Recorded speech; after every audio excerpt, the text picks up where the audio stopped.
नमस्कार, welcome to career मंत्रा 9.1। मैं अंकित यादव आपके अपने यूट्यूब चैनल में आपका स्वागत करता हूं। आज की क्लास में हम यूपी टेट का सॉल्व पेपर 2011 डिस्कस करेंगे। आपका ये पेपर 30 नवंबर 2011 को हुआ था। आज की क्लास में हम ईवीएस का पार्ट डिस्कस करेंगे। आपका समय ज्यादा बर्बाद ना करते हुए चलिए फर्स्ट क्वेश्चन की तरफ चलते हैं। हाँ, उससे पहले आपने अभी तक अगर हमारे चैनल को सब्सक्राइब नहीं किया हो तो कर लीजिए और बेल आइकन पर ऑल का क्लिक कर लीजिए, जिससे क्या होगा कि सभी क्लासेस के नोटिफिकेशन आपके पास सबसे पहले पहुंच जाएंगे। इसके बाद हम ईवीएस का मैराथन क्लास लेके आएंगे, कंप्लीट वीडियो डालेंगे उसमें, तो आप उसको भी देख सकते हैं। नेक्स्ट क्वेश्चन की तरफ, फर्स्ट क्वेश्चन की तरफ चलते हैं। आज की क्लास का फर्स्ट क्वेश्चन है हमारा, लवण जो जल का अवशोषण करता है कहलाता है। जो लवण है वो जो जल का अवशोषण करता है उसे हम क्या कहते हैं? ऑप्शन है हाइग्रोस्कोपिक लवण, एनहाइड्रस लवण, हाइड्रोफिलिक लवण, हाइड्रोफोबिक लवण। तो इस क्वेश्चन का राइट आंसर हो जाएगा A option is right, hygroscopic लवण। उसको क्या बोलते हैं? हाइग्रोस्कोपिक लवण बोलते हैं। इसकी प्रमुख विशेषता यह होती है कि ये अपने आसपास उपस्थित जल के अणुओं को अपनी तरफ आकर्षित कर लेता है। क्या कर लेता है? अपनी तरफ खींच लेता है। नेक्स्ट क्वेश्चन है, पारिस्थितिक तंत्र एवं प्राकृतिक अधिवास का संरक्षण तथा उनके प्राकृतिक वातावरणों में प्रजातियों का जीवन क्षम जनसंख्या का रखरखाव एवं प्रतिप्राप्ति के लिए प्रयुक्त पद है। मतलब इस सब बातों के लिए कौन सा टर्म यूज किया जाता है वो आपको बता रहा है। ऑप्शन है क्रोड संरक्षण, स्व स्थानीय संरक्षण, अप स्थानीय संरक्षण, परिधीय संरक्षण। तो इस क्वेश्चन का राइट आंसर हो जाएगा बी ऑप्शन इज राइट, स्व स्थानीय संरक्षण। उसे क्या बोलते हैं हम? स्व स्थानीय संरक्षण। इस प्रकार के संरक्षण में क्या होता है कि प्राकृतिक वनों, चरगाहों, मैदानों, नदियों, झीलों आदि का संरक्षण किया जाता है, जिसके लिए इन प्राकृतिक अधिवासों को निषिद्ध क्षेत्र एवं राष्ट्रीय उद्यान, वन्यजीव अभयारण्य आदि घोषित कर दिया जाता है। ठीक है। जबकि बहिस्थानीय में क्या होता है? अपस्थानीय, मतलब बहिस्थानीय मतलब अपस्थानीय। अपस्थानीय में क्या होता है कि संकटापन्न वन्य जीवों का संरक्षण किया जाता है। नेक्स्ट क्वेश्चन है हमारा, समुद्रिक कच्छपों, कच्छप मतलब कछुए की बात हो रही है, कच्छपों को जीवंत जीवाश्म कहा जाता है क्योंकि वे 150 मिलियन वर्षों से अधिक समय से पृथ्वी पर उपस्थित हैं। भारतीय उपमहाद्वीप के जल भागों में पाए जाने वाले 5 प्रजातियों के समुद्री कच्छपों में से सबसे अधिक संख्या किसकी पाई जाती है? ठीक है, क्वेश्चन समझ में आ गया होगा। अब ऑप्शन है आपके पास कैनेप्सल रिडले, लाग रे head, olive Ridley, flat back. तो इस क्वेश्चन का राइट आंसर हो जाएगा सी ऑप्शन इज राइट। ठीक है, ऑलिव रिडले नाम की प्रजाति कछुओं की क्या नाम है, विलुप्ति के कगार पर है और ये जो है 150 मिलियन वर्षों से भी अधिक समय से पृथ्वी पर निवास कर रही है। ठीक है, ऑलिव रिडले ये जो कछुआ है ये भारतीय उपमहाद्वीप के जल भागों में पाए जाने वाली एक समुद्री प्रजाति है। नेक्स्ट क्वेश्चन चलते हैं, विश्व ऊष्मायन के लिए निम्नलिखित में से कौन सा एक कारक है? ऑप्शन है वाहनों से निकलने वाली गैसें, पेड़ पौधों से निकलने वाली गैसें, भट्टियों से निकलने वाली गर्म हवाएं, रसोई गैसें। तो इस क्वेश्चन का राइट आंसर हो जाएगा वाहनों से निकलने वाली गैसें। क्वेश्चन समझ में नहीं आया तो बताता हूं। देखो, विश्व, विश्व क्या होता है? ग्लोबल। ठीक है, पूरा वर्ल्ड की बात हो रही है और ऊष्मायन मतलब कि गर्मी की बात होती है, तो ग्लोबल वार्मिंग की बात पूछी जा रही है। ठीक है, अब क्वेश्चन समझ में आ गया होगा। ग्लोबल वार्मिंग के लिए निम्नलिखित में से कौन सा तत्व कारक जो है उत्तरदायी है? तो वाहनों से निकलने वाली गैसें जो है ग्लोबल वार्मिंग के लिए क्या है? उत्तरदायी हैं। इसमें जो है जो मेन गैसें हैं वो है आपकी CO2, दूसरी है आपकी N2O, तीसरी है आपकी CH4, ठीक है, और लास्ट आपकी क्लोरोफ्लोरोकार्बन भी होती है ग्लोबल वार्मिंग के लिए, CFC, क्लोरोफ्लोरोकार्बन। ठीक है। नेक्स्ट क्वेश्चन है हमारा, धातु में प्रस्तर किसे कहा जाता है? ऑप्शन है बिट्यूमिन, बॉक्साइड, मेटालाइड और या फिर अयस्क। तो इस क्वेश्चन का राइट आंसर हो जाएगा डी ऑप्शन इज राइट, अयस्क। देखो, आप समझिए अयस्क क्या होता है। जब भी कोई धातु निकाली जाती है जमीन से तो वो डायरेक्ट धातु नहीं मिलती। जैसे हम जब जमीन से लोहा निकालें या सोना निकालें तो वो डायरेक्ट हमें लोहा या सोने की फॉर्म में नहीं मिलेगा, उसका क्या मिलेगा? अयस्क मिलेगा। क्या मिलेगा? उसका अयस्क मिलेगा। होता क्या है, अयस्क ऐसा एलिमेंट होता है, ऐसे समझिए ऐसी एक चीज होती है जिसमें जो धातु हमें चाहिए उसकी मात्रा सबसे ज्यादा होती है। ठीक है, तो इसलिए जो धातु में मतलब धातु का जो प्रस्तर होता है उसे हम क्या बोलते हैं, अयस्क बोलते हैं। किसे कहा जाता है, अयस्क को बोला जाता है, मतलब उसमें सबसे ज्यादा धातु मिलती है। नेक्स्ट क्वेश्चन है, पेड़ पौधे प्रदूषण को हटाते हैं क्योंकि वे अवशोषण करते हैं। किसका अवशोषण करते हैं ये आपको बताना है। सल्फर डाइऑक्साइड का, कार्बन डाइऑक्साइड का, कार्बन मोनोऑक्साइड का या नाइट्रोजन का। तो इस क्वेश्चन का राइट आंसर हो जाएगा बी ऑप्शन इज राइट। पेड़ पौधे जो है प्रदूषण क्यों हटाते हैं, क्योंकि ये कार्बन डाइऑक्साइड का क्या कर लेते हैं, अवशोषण कर लेते हैं और ऑक्सीजन को छोड़ते हैं। ठीक है, कब छोड़ते हैं, जब ये फोटोसिंथेसिस की प्रोसेस करते हैं, प्रकाश संश्लेषण की क्रिया करते हैं और अपना भोजन बनाते हैं। ठीक है, नेक्स्ट क्वेश्चन की तरफ चलते हैं। नेक्स्ट क्वेश्चन है हमारा, भूकंप मापा जाता है, भूकंप किस में मापा जाता है। ऑप्शन है बोफोर्ट पैमाने में, डेसिबल में, न्यूटन में, रिएक्टर पैमाने में। तो इस क्वेश्चन का राइट आंसर हो जाएगा डी ऑप्शन इज राइट। भूकंप की तीव्रता जो है रिएक्टर स्केल के द्वारा मापी जाती है। इसको मापने का जो यंत्र होता है उसको हम बोलते हैं सीस्मोग्राफ। ठीक है, सीस्मोग्राफ के द्वारा भी भूकंप को हम मापते हैं। नेक्स्ट क्वेश्चन है, महासागरों में जल स्तर वृद्धि का कारण क्या है। ऑप्शन है ध्रुवीय प्रदेशों में बर्फ का पिघलना, सेकंड ऑप्शन है अत्यधिक वर्षा, थर्ड ऑप्शन है अम्ल वर्षा, फोर्थ ऑप्शन है उपरोक्त में से कोई नहीं। तो इस क्वेश्चन का राइट आंसर हो जाएगा ए ऑप्शन इज राइट।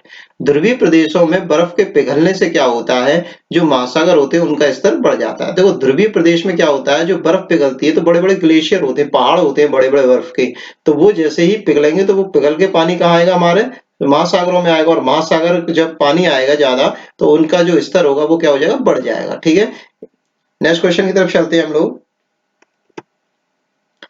वातावरण में अत्यधिक हानिकारक सल्फर मिश्रित गैस है, मतलब सबसे ज्यादा हानि पहुंचाने वाली सल्फर से मिक्स गैस कौन सी है। ऑप्शन है केवल सल्फर, सेकंड ऑप्शन है H2S, थर्ड ऑप्शन है SF6 और फोर्थ ऑप्शन है SO2। तो इस क्वेश्चन का राइट आंसर हो जाएगा SO2, sulphur dioxide.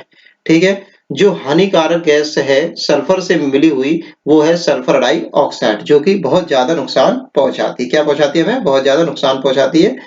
Next question है हमारा, वायु प्रदूषण को कम किया जा सकता है, किसके द्वारा कम किया जा सकता है वायु प्रदूषण को। ऑप्शन है वृक्षों द्वारा, मछलियों द्वारा, जंतुओं द्वारा या सूर्य के प्रकाश द्वारा। तो इस क्वेश्चन का राइट आंसर हो जाएगा ई ऑप्शन इज राइट, वृक्षों द्वारा। देखो ऐसा ही क्वेश्चन एक और आया था आज, ठीक है, कार्बन डाइऑक्साइड वाला। ठीक है, पौधे जो है किसका अवशोषण करते हैं, किसको छोड़ते हैं, तो कार्बन डाइऑक्साइड का अवशोषण करते हैं और ऑक्सीजन को छोड़ते हैं। अभी शायद क्वेश्चन नंबर आपका 6 क्वेश्चन था शायद। ठीक है, अब देखिए वायु प्रदूषण को कम किया जा सकता है, इस क्वेश्चन की बात कर रहा हूँ। वायु प्रदूषण को कम किया जा सकता है किसके द्वारा, वृक्षों के द्वारा। अब वृक्षों के द्वारा कैसे कम होगा, वो इसलिए कम होगा जो वृक्ष होते हैं कार्बन डाइऑक्साइड का तो अवशोषण कर लेते हैं, जो कि वाहनों से कार्बन डाइऑक्साइड गर्म गैस निकलती हैं तो उसका अवशोषण कर लिया जाता है और ऑक्सीजन को छोड़ते हैं, तो जो मानव के लिए हमारे लिए लाभदायक है। ठीक है, तो इस तरह से वायु प्रदूषण को ये कम करते हैं, हेल्प करते हैं वायु प्रदूषण को रोकने के लिए। नेक्स्ट क्वेश्चन है हमारा, फेमस क्वेश्चन है एग्जामिनर का और बहुत इंपॉर्टेंट क्वेश्चन है। विश्व पर्यावरण दिवस मनाया जाता है किस तारीख को मनाया जाता है, ये ऑप्शन है 5 नवंबर को, 5 जनवरी को, 5 जून को, 5 सितंबर को। ठीक है, देखो एग्जामिनर में सारी डेटें 5 ही दी हैं। ठीक है, तो अब महीने की बात आ रही है तो 5 जून को हमारा विश्व पर्यावरण दिवस मनाया जाता है। ये जो विश्व पर्यावरण दिवस मनाया जाता है इसलिए मनाया जाता है कि स्कॉटलैंड में 1972 में एक बैठक आयोजित हुई थी, तो उसी दिन विश्व पर्यावरण दिवस को 5 जून को मनाने की घोषणा की गई थी। नेक्स्ट क्वेश्चन है, सूर्य के हानिकारक किरणों से पृथ्वी को कौन सा स्तर सुरक्षित रखता है। देखो सूर्य से आने वाली जो हानिकारक किरणें होती है, अल्ट्रावायलेट रेज होती हैं, तो उनको कौन सोखता है। ठीक है, तो उनको सोखता है कौन, ओजोन मंडल सोखता है। ठीक है, तो ऑप्शन है आयन मंडल, ओजोन मंडल, क्षोभ मंडल, चुंबक मंडल। तो इस क्वेश्चन का राइट आंसर तो आपको दे ही रखा है, ओजोन मंडल। ठीक है, ओजोन मंडल जो है सूर्य से आने वाली हानिकारक किरणों को एब्जॉर्ब कर लेता है। नेक्स्ट क्वेश्चन है, किसी जगह के फ्लोरा और फेना सूचित करते हैं, क्या सूचित करते हैं, पेड़ पौधों और जंतुओं को, मछलियों एवं पेड़ पौधों को, जंतुओं और मछलियों को, पक्षियों को और पेड़ पौधों को। तो इस क्वेश्चन का राइट आंसर हो जाएगा ए ऑप्शन इज राइट। क्या हो जाएगा इसका सही answer, A option is right. देखो फ्लोरा जो होता है, फ्लोरा तो पेड़ पौधों से रिलेटेड होता है फ्लोरा। ठीक है, मतलब पेड़ पौधे, और फन्ना जो होता है, फेना, फेना जो है जंतुओं से रिलेटेड होता है। तो इस तरह से पेड़ पौधों और जंतुओं से रिलेटेड फ्लोरा और फेना होते हैं। ठीक है, नेक्स्ट क्वेश्चन की तरफ चलते हैं हम लोग। पारिस्थितिक तंत्र का उदाहरण है, निम्नलिखित में से पारिस्थितिक तंत्र का क्या उदाहरण है, आपको ये बताना है। ठीक है, ऑप्शन है वायु, तालाब, जल, मृदा। तो इस क्वेश्चन का राइट आंसर हो जाएगा आपका तालाब। ठीक है, पारिस्थितिक तंत्र का क्या उदाहरण हो जाएगा, तालाब हो जाएगा। ठीक है, देखिए होता क्या है कि केवल वायु में पारिस्थितिक तंत्र नहीं बन सकता, इसी तरह से केवल जल में पारिस्थितिक तंत्र नहीं बनता, केवल मृदा से काम नहीं चलेगा। तालाब में क्या होता है, तालाब में सारी चीजें हैं, बायोटिक फैक्टर भी हैं और नॉन बायोटिक फैक्टर भी हैं, मतलब जैविक और अजैविक कारक दोनों ही इसमें शामिल रहते हैं। ठीक है, तालाब में पानी भी है, सूर्य का प्रकाश भी आ रहा है। ठीक है, और आपके पेड़ पौधे भी है, जंतु भी है, तो इस तरह से पारिस्थितिक तंत्र का ये एग्जाम्पल है। नेक्स्ट क्वेश्चन देखते हैं हम लोग, कौन जैवीय कारक नहीं है, नहीं बताना आपको कौन जैविक कारक नहीं है, मतलब जिंदा नहीं होगा। ठीक है, पेड़ पौधे, जंतु, सूक्ष्मजीव, प्रस्तर। तो प्रस्तर इसका आंसर हो जाएगा, ये आप समझदार हैं। प्रस्तर वाले क्वेश्चन आया था अयस्क वाला। ठीक है, तो प्रस्तर इसका एग्जाम्पल नहीं है और बाकी सब ये जिंदा कारक हैं, जैविक कारक हैं। आपने अभी तक चैनल को सब्सक्राइब नहीं किया हो तो कर लीजिए। आप ये ना सोचे कि वीडियो खत्म हो गई है, नहीं, अभी 15 क्वेश्चन और बाकी हैं आज की क्लास के। ठीक है, तो प्लीज चैनल को सब्सक्राइब करें, लाइक करें, शेयर करें। ठीक है, नेक्स्ट क्वेश्चन की तरफ चलते हैं हम लोग।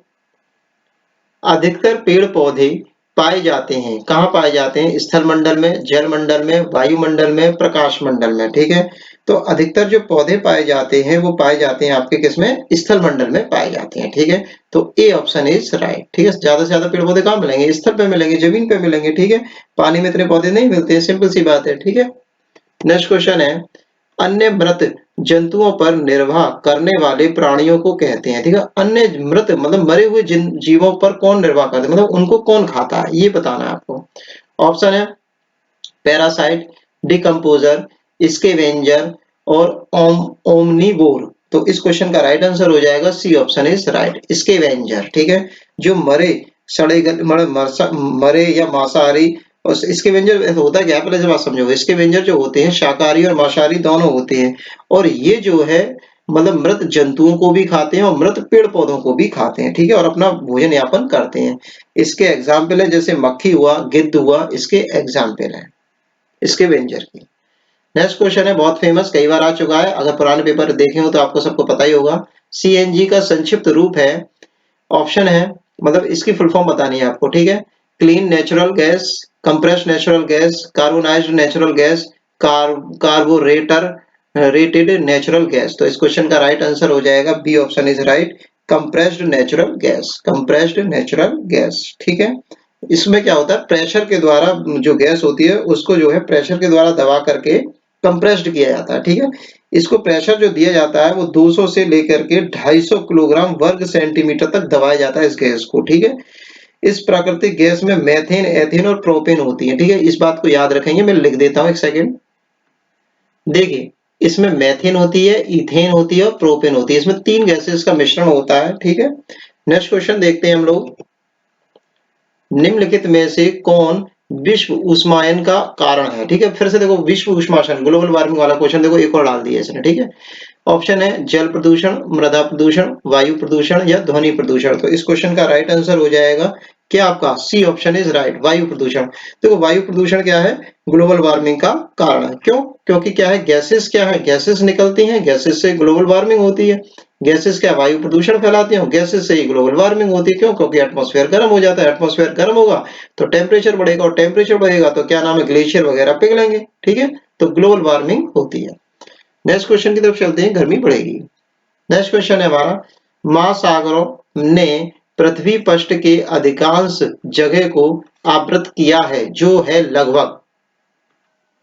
ऑप्शन है 3/4, 3/4, 1/2, 1/4 या 2/3। तो इस क्वेश्चन का राइट आंसर हो जाएगा ए ऑप्शन इज राइट, 3/4 जो है पार्ट जो है पृथ्वी का महासागरों ने घेर के रखा है। ठीक है, कितना घेर के रखा, 3/4।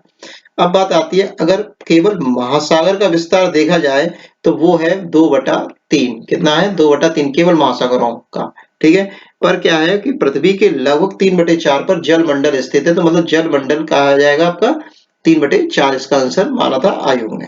ठीक है, इस क्वेश्चन पर उस समय पर रिट भी डाली थी। वैसे अगर इसका इस क्वेश्चन की में जो लैंग्वेज दी है उसके अकॉर्डिंग देखा जाए तो इसका आंसर सही हो जाता है 2/3। क्यों, क्योंकि महासागरों द्वारा पृथ्वी का जो भाग घेरा जा रहा है वो केवल 2/3 है, पर क्या है पृथ्वी पर जलमंडल की बात की जाए तो वो 3/4 हो जाता है। ठीक है, तो दोनों बातें आप समझ लीजिए, आगे ऐसा क्वेश्चन डालने से बचेगा आयोग। ठीक है, जिसमें प्रॉब्लम उनके लिए क्रिएट हो। ठीक है, नेक्स्ट क्वेश्चन की तरफ चलते हैं हम लोग।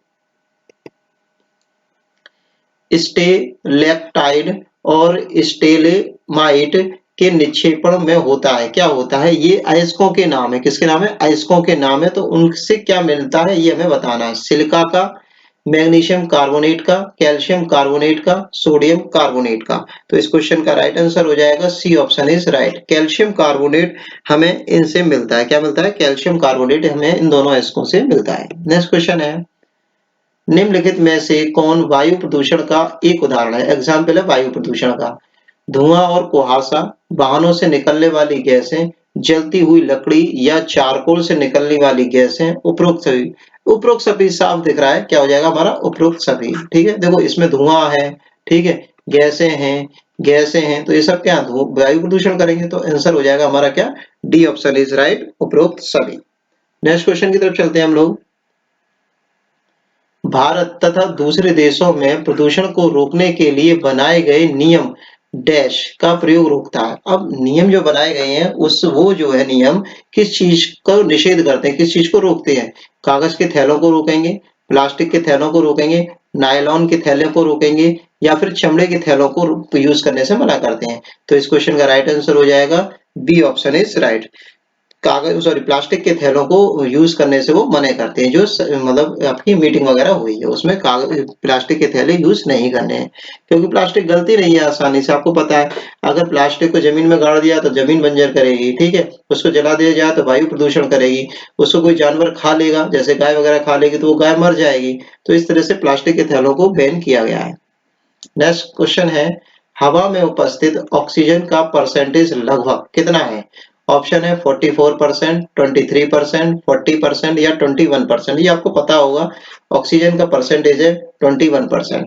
जो एटमॉस्फेयर है उसमें 78% तो हमारी क्या पाई जाती है? नाइट्रोजन पाई जाती है, N2, और 21% हमारी ऑक्सीजन पाई जाती है। इससे पहले जो क्वेश्चन पेपर मैंने कराया है उसमें एक क्वेश्चन आया था, उसमें एक ऐसा क्वेश्चन बनाया था कि बताइए कि पृथ्वी का 99%, वायुमंडल का 99% गैसें कौन सी पाई जाती हैं? तो ऑप्शन थे वहां पे नाइट्रोजन और ऑक्सीजन, तो दोनों को मिला के जब हम देखते हैं तो 99% आ जाता है। ठीक है, तो ऑक्सीजन 21% आपकी वायुमंडल में पाई जाती है। नेक्स्ट क्वेश्चन है हमारा, परम तापमान पैमाना कौन सा है? ऑप्शन है सेल्सियस, फॉरेनहाइट, केल्विन, सभी। तो इस क्वेश्चन का राइट आंसर हो जाएगा आपका C option is right. Kelvin पैमाना आपका परम ताप पैमाना है। ठीक है, इसमें क्या होता है कि जो परम ताप टेम्परेचर निकालने के लिए हम क्या करते हैं कि 273 डिग्री में हम जो भी टेम्परेचर दिया, जैसे मान के चलो कि आपका टेम्परेचर है 10 डिग्री सेंटीग्रेड, तो इसमें 10 को ऐड कर देंगे, बस 10 को ऐड कर देंगे, डिग्री 10 को ऐड कर देंगे, तो हमारा आ जाएगा कितना? 283 डिग्री केल्विन। ठीक है, परम ताप टेम्परेचर हो जाएगा। नेक्स्ट क्वेश्चन है, प्रकाश संश्लेषण संपादित होता है। प्रकाश संश्लेषण किसमें होता है? सभी पौधों द्वारा, सभी जंतुओं और पौधों द्वारा, सभी हरे पौधों द्वारा, वायरस द्वारा। तो इस क्वेश्चन का राइट आंसर हो जाएगा सी ऑप्शन इज राइट। सभी हरे पौधों द्वारा प्रकाश संश्लेषण की प्रोसेस होती है। जो भी पौधा हरा होगा, हरे होने से क्या होगा? उसके अंदर पर्णहरिम होगा, क्लोरोफिल होगा, क्लोरोफिल की उपस्थिति के कारण ही प्रकाश संश्लेषण की क्रिया होती है। नेक्स्ट क्वेश्चन है, निम्नलिखित में से कौन सी अंतरराष्ट्रीय संस्था पूरे विश्व में पर्यावरण सुरक्षा की देखभाल करती है? ठीक है, तो इनमें से कौन सी संस्था पूरे विश्व में देखभाल करती है? तो ऑप्शन है WWF, WHO, पेटा, UN। तो इस क्वेश्चन का राइट आंसर हो जाएगा D option is right. UN अंतरराष्ट्रीय संस्था जो है पूरे विश्व में पर्यावरण की सुरक्षा की देखभाल करती है। जो WHO है, WHO संस्था विश्व में स्वास्थ्य की देखभाल करती है, और WWF और पेटा जो है लुप्त जीवों और जीव संरक्षण के लिए कार्य करते हैं। ठीक है, नेक्स्ट क्वेश्चन देखते हैं हम लोग। कीटाणुनाशक के अत्यधिक इस्तेमाल से होगा, मतलब कीटाणुनाशक अगर हम सबसे ज्यादा यूज करेंगे कीटाणुओं को मारने की दवा, तो क्या होगा? इसके इस्तेमाल से क्या होगा? वायु प्रदूषण होगा, ध्वनि प्रदूषण होगा, जल प्रदूषण होगा, या फिर ये तीनों ही प्रदूषण आपके होंगे। तो इस क्वेश्चन का राइट आंसर हो जाएगा कीटनाशकों का प्रयोग करोगे तो क्या होगा? आपका जल प्रदूषण सबसे ज्यादा होगा। क्या होगा? जल प्रदूषण सबसे ज्यादा होगा। नेक्स्ट क्वेश्चन देखते हैं हम लोग। ध्वनि ध्वनि या ध्वनि प्रदूषण मापा जाता है। ऑप्शन है फोन में, डेसी में, डेसीबल में या डेसीमल में। तो इस क्वेश्चन का राइट आंसर हो जाएगा डेसीबल के द्वारा ध्वनि को मापा जाता है और इसी से ध्वनि प्रदूषण की माप को जाना जाता है। ठीक है, 70 से 80 डेसिबल की जो तीव्रता होती है, ध्वनि जो होती है, उसे ध्वनि को हम सहन कर सकते हैं। ठीक है, और उससे ज्यादा की ध्वनि होगी तो हमें नुकसान पहुंचाएगी, हमें कष्ट होगा सुनने में। नेक्स्ट क्वेश्चन और लास्ट क्वेश्चन है, निम्न में से कौन पर्यावरण के लिए हानिकारक है। ऑप्शन है कागज, कपड़ा, धातु, प्लास्टिक। तो इस क्वेश्चन का राइट आंसर हो जाएगा प्लास्टिक। ये आपको पता ही है प्लास्टिक क्या है कि गलती नहीं है। कागज है, कागज को जमीन में डाल दोगे थोड़े दिन बाद गल जाएगा, पानी में गल जाएगा। ठीक है, कपड़ा भी है, धातु भी है। ठीक है, पर क्या प्लास्टिक आपकी नहीं गलती है एक मतलब बहुत लंबे समय तक। ठीक है, तो यही आज की क्लास का लास्ट क्वेश्चन था। आपने अभी तक चैनल को सब्सक्राइब नहीं किया हो तो कर लीजिए। ठीक है, बेल आइकन पर ऑल का क्लिक कर लीजिए। आने वाले समय में हम शिक्षक भर्ती से रिलेटेड कंप्लीट सिलेबस और कंप्लीट मटेरियल प्रोवाइड कराने की पूरी कोशिश करेंगे। इसके बाद इसके साथ साथ हम आपका लेखपाल की भी तैयारी कराने की पूरी कोशिश करेंगे और आपका यूपी में जो 25,000 कांस्टेबल की वैकेंसी आ रही है तो उसकी भी कंप्लीट तैयारी कराने की कोशिश करेंगे। ठीक है, तो प्लीज चैनल को सब्सक्राइब करें, लाइक करें, शेयर करें। Thanks for watching video. Take care, bye bye, धन्यवाद।